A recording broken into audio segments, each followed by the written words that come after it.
freeway, and there's, I don't think that's mitigation, that's just some access for people to get from one side to the other. But in this situation, there's been no mitigation.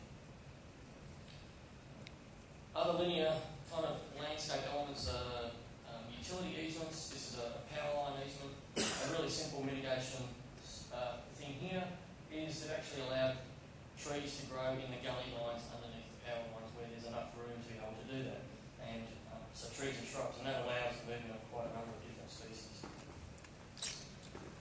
And another example of a road overpass in the Netherlands, and they've just dumped a whole lot of tree stumps on the side of the road to facilitate movements of small mammals and invertebrates, reptiles as well, maybe.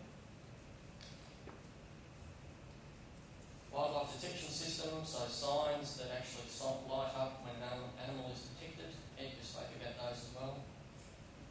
And some other types of structures. This is an interesting one. Actually, there was a point for that previous slide. So this is a crosswalk for beetles. Very good. I'll remember that. And this one's a crosswalk for brush-tailed phascicales. So the intention of this, and this is kind of an example where an ecologist said, oh, this might be an idea, let's give this a go. And then I don't think that person was then involved in the ongoing development of this. So the intention here is that the phascicales will come to the edge of the road, and this will eventually be planted out with trees in the middle so that the animals can quickly get from one side of the road to the other, dodging the cars as they go. I mean, look, it may work, but I'm a little sceptical now, but let's not write some of these things off without having looked at them properly. And then there's other forms of mitigation. Possibilities. And I guess the other thing to think about is, you know, in ideas about climate change, what is the future going to look like? I can't quite see us at this anytime soon, but we tend to take a static view of the world in which we live, and yet the world in which our children live in 20, 50 years' time from now will be vastly different to what it is today. In terms of the review, and this concept of the word mitigation, dictionary definition is just to make it milder or less severe. That's what the definition of mitigation is.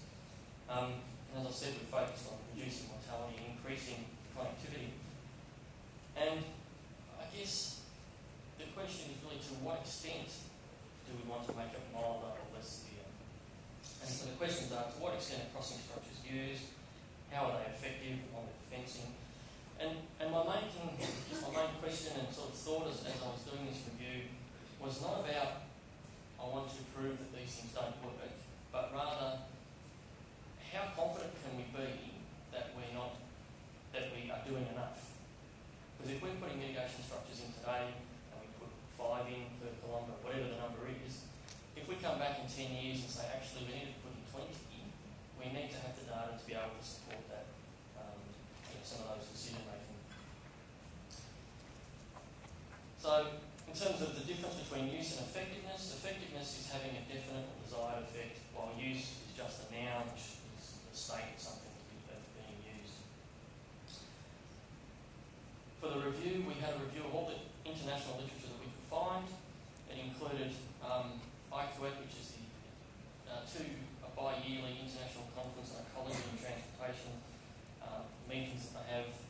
They produce a publication which is available on the web, so if you Google aquatic, you'll come to their page and they'll have the proceedings for the last probably 5 or 6 conferences, as well as other conference proceedings. We looked at refereed journal articles, we did the usual science, Web of Science searches, we looked at the reference list and every paper we found, as well as major books on the topic, a range of languages, and we also have recently updated it with unpublished reports that we could access.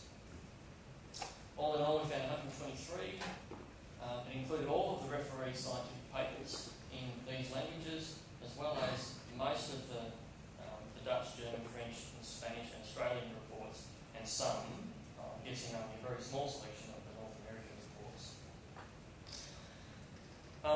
The results of the review are published in 2 things. One's on your memory stick, which is this sort of